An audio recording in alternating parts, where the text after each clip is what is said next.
Okay, so last time we talked about streams, we talked about fresh water from surface water. Now this time we're going to talk about fresh water that's underground. Okay, so we've talked about our freshwater sources that we get from, for example, here in Fayetteville area to the north of us here in Pembroke. They get their water from the Cape Fear River. If you live in Charlotte, you probably get your water from surface water sources. If you're in the Piedmont or in the Appalachians, you probably get your water from surface water sources. But if you're down here in the coastal plain, we end up getting most of our water from groundwater. We suck it out of the ground.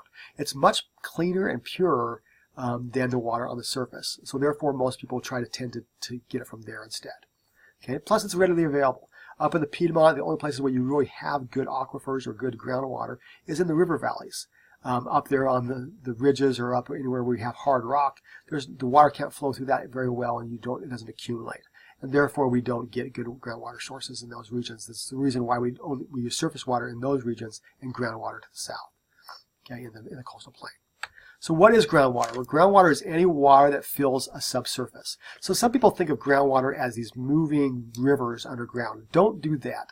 Don't think of those moving rivers. Think of it more of a sponge, where the water is flowing through all the interstices or the pore spaces of the sand beneath your feet. Okay? So think about it when you go to the ocean. You put your feet on the ground, you can actually see and step on it. You can see water kind of coming out of that sand, right, where it's really saturated. Because that sand the water is all the way throughout the sand. If you dug there at the beach right next to the edge of the ocean and started digging down, at some point you'll actually get water seeping into that hole. And that's groundwater, right? That's groundwater that's seeping through the sand into that region. So when water or rain hits the ground, some of it's going to go down and infiltrate into the ground into a zone that we call the unsaturated zone, or sometimes we call it the vadose zone. Okay, it's the area where we have both water and air mixed together. So the pore spaces are not completely saturated with water. They have both water and air. Now, if you just dig down a little bit in the soil, your soil is going to still be kind of damp, because water has this tendency to bond to the sediment. And as it does, it will be around all that sediment. So we have this nice damp sediment. But if you keep going too far, going to the point where you go to what we call the water table, which is the interface between the saturated zone and the unsaturated zone, the water table. It's an important definition to understand. That water table separates what we call the zone of saturation, okay, or sometimes we call it the phreatic zone, and the unsaturated zone, which we also sometimes call the vadose zone. Okay, so this is what we call this down here, where the water is completely saturated. We call this an aquifer. Okay, where we can put a well down here and suck that water out and actually drink it. Okay, so that would be where the water is flowing through it. That water is actually moving through it, or permeable, or it goes through the pores, or can permeate through the pores and actually flow, and you can get water out of it. Whereas an aquitard, which you see here, might be some clay layers or something like that, where the water can't flow through those zones because the pore spaces aren't connected, and therefore the water will actually pool up on top of it. So in this case, there's a perched water table and a perched aquifer from that area. Anytime you have the actual aquifer come in contact with the land surface, you have water seep out of that area, and you get what we call springs. Now, down here, notice the water table also comes in contact with it here, but it comes in contact with it at the river. So lots of times the groundwater is going to go into the stream. Remember, a lot of the water in the stream is actually groundwater seeping into the stream. Okay, and so at least at some point. So this is kind of how the system actually works as you go through this area. So which of the following rock layers would you think would make the best or the most permeable aquifer? Remember, permeability means how well the water flows through the system. Okay, so that means your pores underground need to be connected together. So which one of these would have the best aquifer? If I stuck a well down and drilled down into these rocks, which would be the best? Now remember what the types of rocks that we have: sedimentary rocks, igneous rocks, and metamorphic rocks, right? Which one's going to have the biggest pore spaces in them? Hopefully you said the sedimentary rocks. And in reality, you don't want the sediment to actually be cemented together to form a rock in the first place. You want it just to be gravel and sand, right? Where the pore spaces are still air instead of filled up with cement. Okay, so gravel and sand would be the best ones here. It would be the best aquifer. The next one down the line would probably be sandstone, where there's still some air spaces that maybe are not completely cemented together.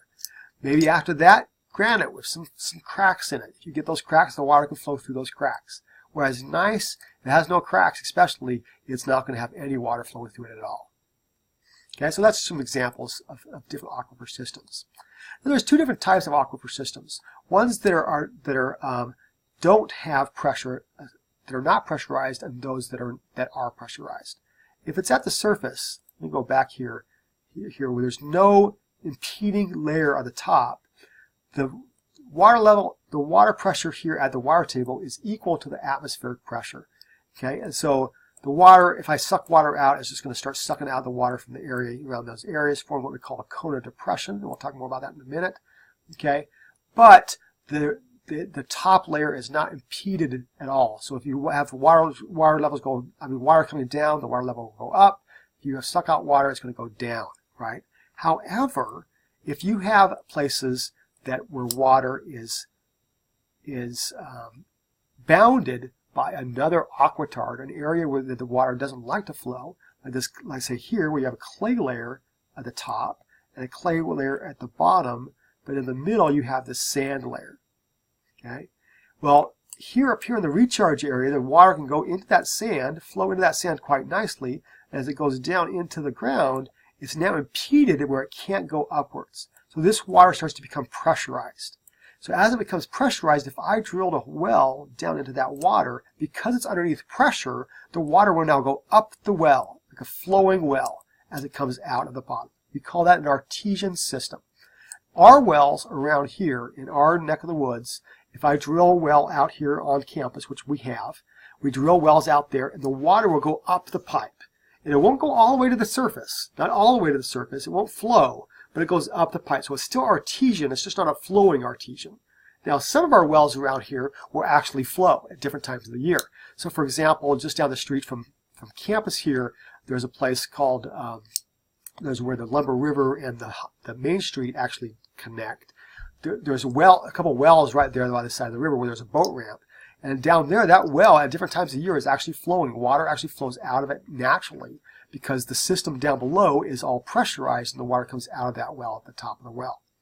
Well, this system, just like our system, we have this kind of system in our neck of the woods, where we have this area, we have a recharge zone, which in our neck of the woods is Moore County and up near the Piedmont region. The rain will actually fill down and go into these sand layers and then go downwards over time, and then we drill down into them and it will come back up.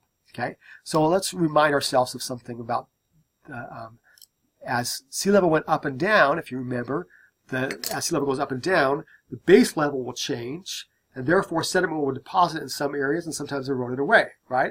So what happened here is you leave behind these sand layers, clay layers, sand layers, clay layers, sand layers, clay layers, as sea level goes up and down, up and down, up and down. Remember when we talked about transgression and regression? When the sediments go up, so does the clay go up with it, or the sand goes up with it, and when it goes down, it goes back down as well. So you have these transgressing and regressing sea levels forming these big deposits of sand and clay. Well, in those deposits of clay, if water flows down into them, we get our water from what we call the Black Creek Aquifer. So now this water is pressurized down here. So when we drill down, we're going to have that water be pressurized, coming out, and be an Artesian system. Okay, so basically anywhere we have what we call the fall line, which is right there, right? Remember we talked about that already. Okay, and the coastal plain. Anywhere in the coastal plain, you're going to have groundwater. You're going to have lots of it, and nice, abundant groundwater, which is often pressurized, except the place that's right there at the very top, which is going to be the unpressurized water. So, for example, I get my water from an unpressurized, what we call unconfined aquifer, where it's not confined by clay above it. Okay, so but the bad part about that is unconfined aquifers are more susceptible to contamination. So, if my neighbor actually puts a bunch of arsenic or something like that or pesticides on his lawn, it can actually go down into the water and potentially could contaminate my well, right? Now, there's laws in place to be able to prevent that, and also lots of sand and sediment actually filters that stuff out over time. The sand actually is a really good filter. What they use it for filtration in treatment plants all the time. So it actually will take out lots of the contaminants and things that are within there. So you don't have to really worry about the contamination as much. You still should not dump toxic chemicals down in the grass, because it can ultimately get down into the groundwater. Okay, so these are the three different areas of North Carolina, right? There's the mountain area, the Appalachian area, the Piedmont area, and the coastal plain. And the areas in the blue are areas where they're getting their water from groundwater. So we've got 15% of fresh water in the mountains from groundwater. The vast majority of it is surface water sources. Same thing for the Piedmont, but the coastal plain is the exact opposite. The vast majority, 91% of it, is coming from groundwater, whereas only about 90% of it comes from surface water. It's important to understand where your water is coming from. Okay, so I actually am a part of a project right now. This is where I study. I do a lot of studies about groundwater. And currently, I'm actually employed and have multiple students employed by by Robeson County. What we're doing is we're actually going around the county, drilling wells all over the county, and actually monitoring the water levels in our wells to see how the resource is changing over time. So we're basically trying to figure out how, if we continue to pump water, if water levels are going to drop, and if we're not going to have as much water as we would have in the past. So as we put more factories in, like chicken plants and turkey plants and pig farms and things like this, are we going to start to lose our water, right? And so we're trying to actually monitor that, and the Robeson County is actually contracting me and my students to do it. So we're actually do have a big research project where we're going all around the county, monitoring their wells, seeing if trying to monitor the water levels over time, and also creating databases of the wells all around the region. So for example, this is a diagram that one of my students actually made that shows the Black Creek Aquifer here and these wells that are going down into the Black Creek Aquifer and drilled into the aquifer. So this is a 3D model of the subsurface. And so you can see this is the surface of Robeson County. Here's from Wayne Grove, North Carolina to Boardman, North Carolina, across the county. And you'll see that these are the wells that go down into it, where we're sucking out water up into for public supply wells. Okay, so this is the top of the what we call the aquitard. This brown area is the aquitard, the clays, right, where the water doesn't like to flow through them. And then this down here is where you have the white space through here is the area that actually the water is flowing. This is another aquitard down below us, and then there's actually another aquifer down below. I don't have the bedrock, which is down there, but it is down there slow, there where there's no longer any water we can suck out. Okay, so the sand's down here. So anyways, so we're getting some from the lower aquifer, which we call the PD aquifer, and the upper one here we call the Black Creek aquifer, and then you got the superficial aquifer at the top. Okay, so our database, which is kind of cool, and I'm going to actually click on it, see here, maybe if I can. No. Okay, so I'm going to click on this and actually bring up, this is a database that we're actually forming, and this database shows you where all the wells are in Robeson County and around Robeson County. So these are all wells of these areas, and what we're doing is we're actually looking at tying these wells to their data and looking at what the geology is under there. Looking at different records all over the place. So here's one up for our campus, where we have the well diagram for the ones here on campus. So there's these clay layers beneath our feet there. When we drilled the ones here on campus, we drilled them last summer.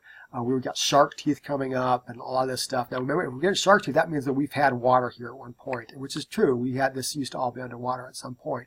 And so, I mean, if anybody ever wants to come by my office, I have a lot of the sand in my office here that I show students. But it's an example of this old beaches that they used to have in these areas. That's something that we're doing as this project. If you're interested in it, there's these links here. You can go here and you can look at your own, explore it yourself. Or if you actually go back to the slides here. Oh, let me get rid of this. Okay, you can actually click on this, and there's actually an article about it that's in the UNCP Arts and Sciences article. So look at it if you're interested in it. That's what we've been doing lately. Well, we'll come back and talk about the rest of this in a second.